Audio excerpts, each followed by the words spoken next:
29 अगस्त 2025 current affairs. Bharat Qatar के बीच हुआ निवेश सहयोग पर अहम बैठक। भारत और कतर के बीच इन्वेस्टमेंट कॉरपोरेशन निवेश सहयोग पर एक अहम बैठक हुई है। भारत की ओर से केंद्रीय वित्त राज्य मंत्री श्री पंकज चौधरी और कतर की ओर से ये विदेश व्यापार राज्य मंत्री हैं डॉक्टर अहमद बिन मोहम्मद अल सईद के बीच अध्यक्षता में भारत का प्रतिनिधित्व किया है पंकज चौधरी ने, और कतर की ओर से वित्त राज्य मंत्री डॉक्टर अहमद बिन मोहम्मद अल सईद के बीच ये बैठक हुई है। ये बैठक नई दिल्ली में हुई थी, 28 अगस्त 2025 को हुई थी। क्या हुआ था? भारत और कतर के बीच क्या हुआ? निवेश सहयोग पर बैठक हुई है। निवेश सहयोग नई दिल्ली में हुई, 28 अगस्त 2025 को हुई है। अब दूसरा न्यूज ये है कि डॉक्टर मनसुख मांडविया, जो कि केंद्रीय खेल श्रम एवं रोजगार मंत्री है, डॉक्टर मनसुख मांडविया ने नई दिल्ली में मोहाली स्थित मिनर्वा अकादमी फुटबॉल क्लब के युवा फुटबॉलरों को सम्मानित किया है। क्योंकि ये मिनर्वा अकादमी फुटबॉल क्लब के जो फुटबॉलर है, इन्होंने जुलाई अगस्त के महीने में यूरोप में अंडर 14 अंडर 15 की 22 खिलाड़ियों की टीम ने यूरोप में गोथिया कप, जो कि स्वीडन में, डाना कप डेनमार्क में और नॉर्वे कप नॉर्वे में जीता था। तीन कप जीते थे। कौन सी टीम ने? मिनर्वा अकादमी फुटबॉल क्लब। इन तीनों इस टीम ने तीनों कप को जीता था। तो इसी के लिए डॉक्टर मनसुख मांडविया ने इनको सम्मानित किया है। और जो स्वीडन में गोथिया कप हुआ था, डाना कप डेनमार्क में और नॉर्वे में हुआ था, मिनर्वा अकादमी फुटबॉल क्लब ने जीता है। अंडर 14 अंडर 15 के 22 खिलाड़ियों की टीम थी। स्वीडन की राजधानी स्टॉकहोम और डेनमार्क की कोपेनहेगन है, नॉर्वे की ओस्लो है। स्वीडन की स्टॉकहोम, डेनमार्क की कोपेनहेगन, नॉर्वे की ओस्लो है। ये ध्यान रखिएगा। हाँ। और तीसरा न्यूज ये है कि नेबरहुड फर्स्ट पॉलिसी और विजन सागर में भारत का अहम भागीदार रहा है श्रीलंका, श्री ओम बिरला ने बोला। ये लोकसभा अध्यक्ष कोटा निर्वाचन क्षेत्र से सांसद है। कोटा निर्वाचन क्षेत्र जो राजस्थान में है, वहां से सांसद है। भारत श्रीलंका के बीच संसदीय मैत्री संघ बैठक हुई थी। भारत और श्रीलंका के बीच संसदीय मैत्री संघ की बैठक हुई है, और इसकी अध्यक्षता भारत श्रीलंका संसदीय मैत्री संघ की अध्यक्षता की थी डॉक्टर नलिंदा जय तिस्सा ने किया है। और इंडिया की तरफ से भारत का प्रतिनिधित्व किया है, रिप्रेजेंट किया है भारत को श्री ओम बिरला। ओके। तो ये चीज है, मतलब भारत और श्रीलंका के बीच संसदीय मैत्री संघ हुआ है की बैठक हुई है। क्या? संसदीय मैत्री संघ की बैठक भारत और श्रीलंका के बीच हुई है। ओके। और ये इस तरह से ये तीसरा न्यूज भी हुआ। अब नेक्स्ट न्यूज हम लोग की ये बनती है कि भारत के गुजरात के साणंद में भारत की पहली end to end OSAT pilot line सुविधा का शुभारंभ हुआ। ये बहुत इंपॉर्टेंट है। भारत के गुजरात के साणंद में भारत की पहली है end to end OSAT pilot line सुविधा का शुभारंभ हुआ। इसका उद्घाटन रेल एवं IT मंत्री श्री अश्विनी वैष्णव और गुजरात CM भूपेंद्र पटेल ने किया है। हाँ। और अश्विनी वैष्णव ने जब बोला है कि 2032 तक विश्व 1 मिलियन सेमीकंडक्टर टैलेंट की कमी का सामना करेगा। 2032 तक वर्ल्ड 1 मिलियन सेमीकंडक्टर टैलेंट की कमी का सामना करेगा। इसी अंतर को कम करेगा भारत। इसलिए गुजरात के सानंद में भारत की पहली end to end OSAT pilot line सुविधा का शुभारंभ किया गया है, और गुजरात के CM उपस्थित थे और गुजरात में हुआ है, और रेल मंत्री और IT मंत्री श्री अश्विनी वैष्णव ने उद्घाटन किया है। और हाँ, गुजरात के जो गवर्नर है आचार्य देवव्रत गुजरात के गवर्नर है वर्तमान में। और OSAT का फुल फॉर्म क्या है? Outsourced semiconductor assembly and test. मतलब ये जो सुविधा है, ये सुविधा, इसका मतलब है कि जो इसके तहत end to end OSAT pilot line सुविधा का जो शुभारंभ किया गया है, इसके तहत भारत में जो सेमीकंडक्टर की चिप बनाई जाएगी, साथ ही साथ इसका परीक्षण भी किया जाएगा। चिप बनेगा, साथ ही साथ इसका परीक्षण भी होगा। OSAT outsourced semiconductor assembly and test ये दिया भी गया है।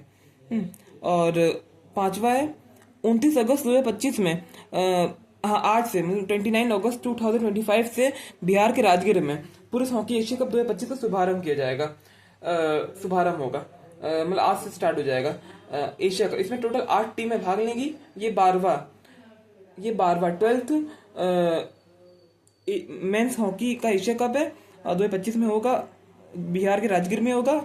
और इसका मैस्कट रखा गया है चांद, जो कि टाइगर है, मतलब जो भारत राष्ट्र पशु है, इसका नाम चांद दिया गया है। इसका मैस्कट रखा गया है, मैस्कट चांद रखा गया है। बिहार के सीएम नीतीश कुमार है और गवर्नर है आरिफ मोहम्मद खान। ये बिहार गवर्नर कौन है? आरिफ मोहम्मद खान। बिहार के सीएम है नीतीश कुमार हो गए। और मैस्कट रखा गया जो ये मेंस पुरुष हॉकी एशिया कप है, इसका मैस्कट चांद रखा गया। ये इंपॉर्टेंट है, मैस्कट पूछा जाता है चांद। 8 टीम में भाग लेंगी, रखिएगा। अब ये 12वां संस्करण है और ये 29 अगस्त में बिहार के राजगीर में हुआ है।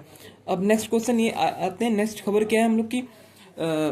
देखिए दोस्तों, ये जो इसकी जो पीडीएफ है ये टेलीग्राम चैनल है, उसमें आपको मिल जाएगी। और इसके अलावा जो भी कोई भी मतलब कोई प्रॉब्लम दिखे, वैसे तो अगर आपको अच्छी लगी वीडियो तो आप फीडबैक जरूर दीजिएगा कमेंट में। और इसके अलावा कोई कमी लगती है तो तब भी आप बताइएगा। चैनल सब्सक्राइब करिएगा, लेकिन उससे ज़्यादा जरूरी है फीडबैक देना, ताकि पता तो चले कि आपको अच्छा लग रहा है कि नहीं। और बाकी ये मैं हैंड रिटेन नोट्स अपने आप से मैं लिख के देता हूँ, अपने आप से मैं देखता हूँ एक एक न्यूज़ और फिर इसको अपने हाथों से लिखता हूँ। और फिर ये हैंड रिटेन नोट्स की पीडीएफ आपको टेलीग्राम में मिल जाएगी। और आइए नेक्स्ट क्वेश्चन।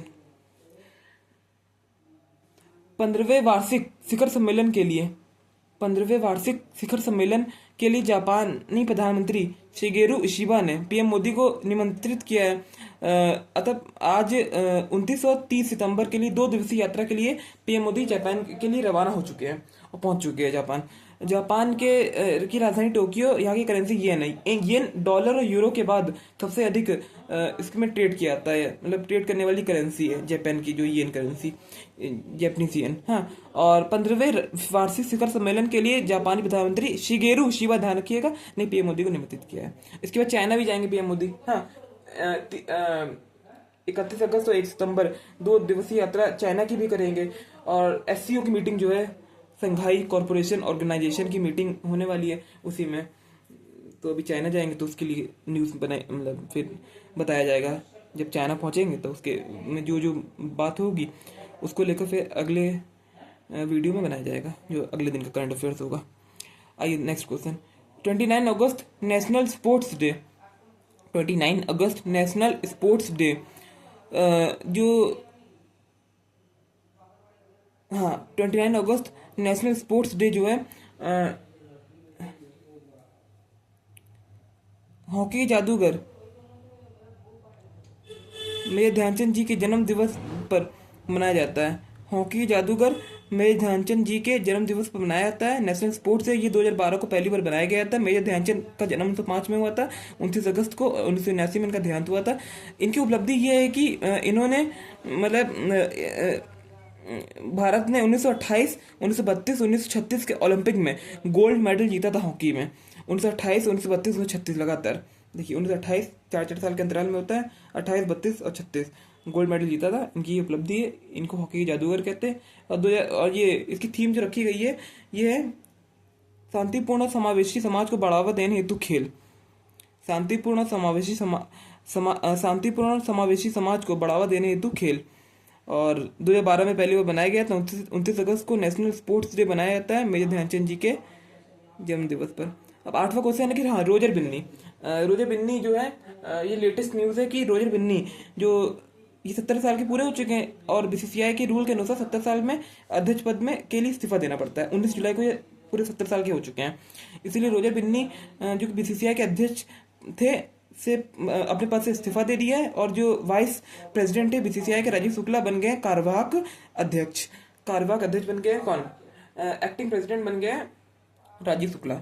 और board of control for cricket in India, BCCI board of control for cricket in India, BCCI की स्थापना 1 दिसंबर 1928 में हेडक्वार्टर मुंबई में हुआ था। 1 दिसंबर 1928 में हेडक्वार्टर इसका मुंबई है।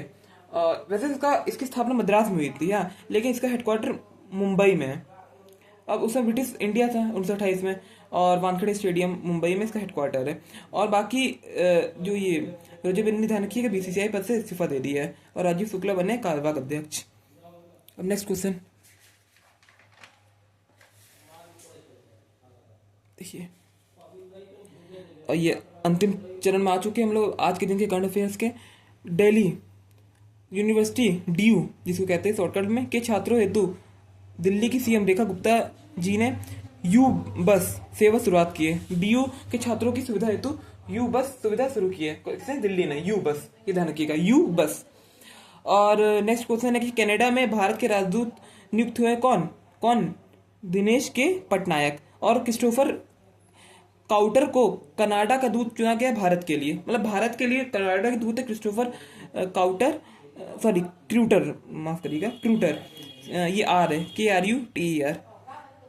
थोड़ी साफ राइटिंग बनानी चाहिए, मुझे लिखनी चाहिए, इसके लिए मैं माफ़ी चाहूँगा। क्रिस्टोफर क्रूटर की कनाडा के दूत भारत में, क्रिस्टोफर क्रूटर को कनाडा के दूत चुना गया है भारत के लिए, और कनाडा में भारत का दूत नियुक्त किया है दिनेश के पटनायक को। ये दोनों चीज़ इंपॉर्टेंट है, ये जरूर भारत कौन चुना गया ये ध्यान रखिएगा। ओके, और नेक्स्ट क्वेश्चन है आरबीआई के पूर्व गवर्नर उर्जित पटेल बने हैं, ये बहुत ही इंपॉर्टेंट है।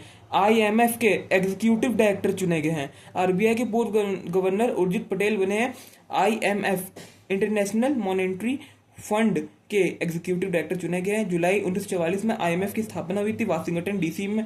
इसका USA की राजधानी जो है, इसका हेडक्वार्टर है। ब्रेटन वुड्स सम्मेलन के तहत IMF की स्थापना की गई थी। कौन बने एग्जीक्यूटिव डायरेक्टर? उर्जित पटेल।